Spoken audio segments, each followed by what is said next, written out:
როდესაც სიჩუმეში სიტყვა იბადება, ეს ყველაზე ხმაურიანი სიტყვაა მისი მნიშვნელობით. ის არ ყვირის, არც რამის ამხელს. მოდის ნელა, როგორც ამოუხრა, როგორც შუქი და როგორც ძალა. ეს პოდკასტიც სწორედ ამ ძალაზეა. ქალებზე, რომელთაც არ აშინებთ ხმაურიანი სამყარო. თქვენ უსმენთ პოდკასტს „ფურცლის ხმა“. ამ პოდკასტში ვისაუბრებ ორ წიგნზე. ერთი ეს არის ეკა ქევანიშვილის კრებული „აქ ნუ დადგებით“, რომელშიც სიჩუმე ნამდვილად აქცია ქალმა სიტყვად.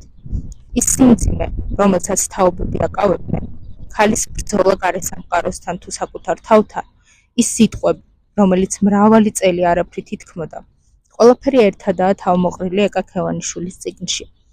აქ ნუ დადგებით.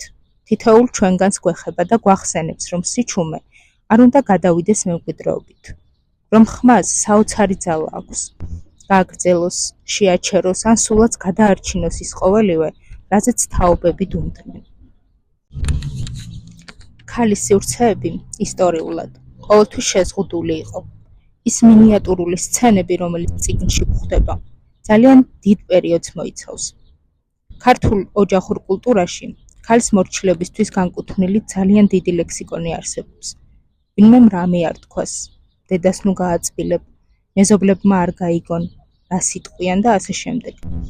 ეს ფრაზები იმდენად აქტუალურია ყველა პერიოდში, რომ ის თავისუფლად შეიძლება ძალადობის ენის ერთ-ერთ ფორმად ჩავთვალოთ.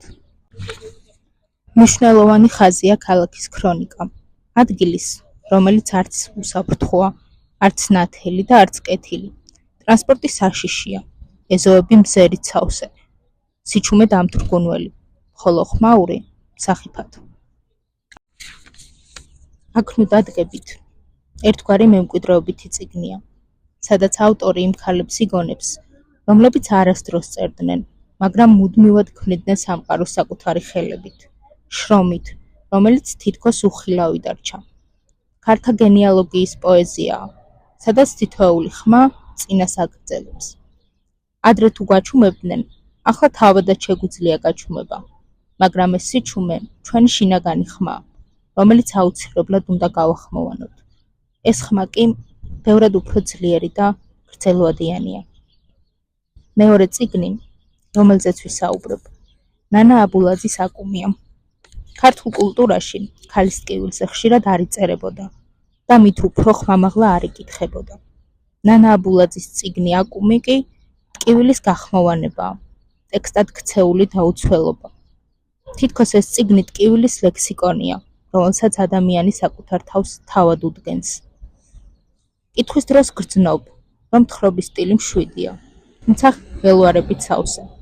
აკუმი არ არის მხოლოდ პერსონაჟი, ესაა ამბავი გაფუჭებულ ბავშვობაზე, ეს არის ტრამვის მეხსიერება, პიროვნების ნაწილის დაკარგვა, მასში არსებული ჩუმი, შინაგანი ბავშვი და შემდეგ საკუთარი თავის ნაწილის დაბრუნება.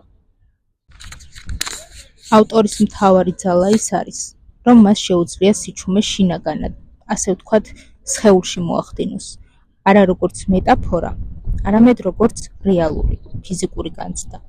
ეს სიჩუმე შეიძლება გამოიხატებოდეს ყელში გაჩრილი სიტყვით, სუნთქვით, გულში დაძაბვის შეგრძნებით და ასე შემდეგ. ავტორი ტკივილზე მოყოლით საერთო სივრცეს ქმნის. ეს ტკივილი კი თითქოს დამოუკიდებელი პერსონაჟია. სიჩუმეს ნამდვილად აქვს ფორმა და თუ მას გავაჟღერებთ, ეს არ იქნება დაღლით გამოწვეული. ეს იქნება დაბრუნების სურვილი. დაბრუნების საკუთარ თავთან, საკუთარ ფიქრებთან, შიშის გარეშე, დამარცხების შიშის გარეშე. ამიტომ ქალებმა აუცილებლად უნდა ვისაუბროთ მეტი.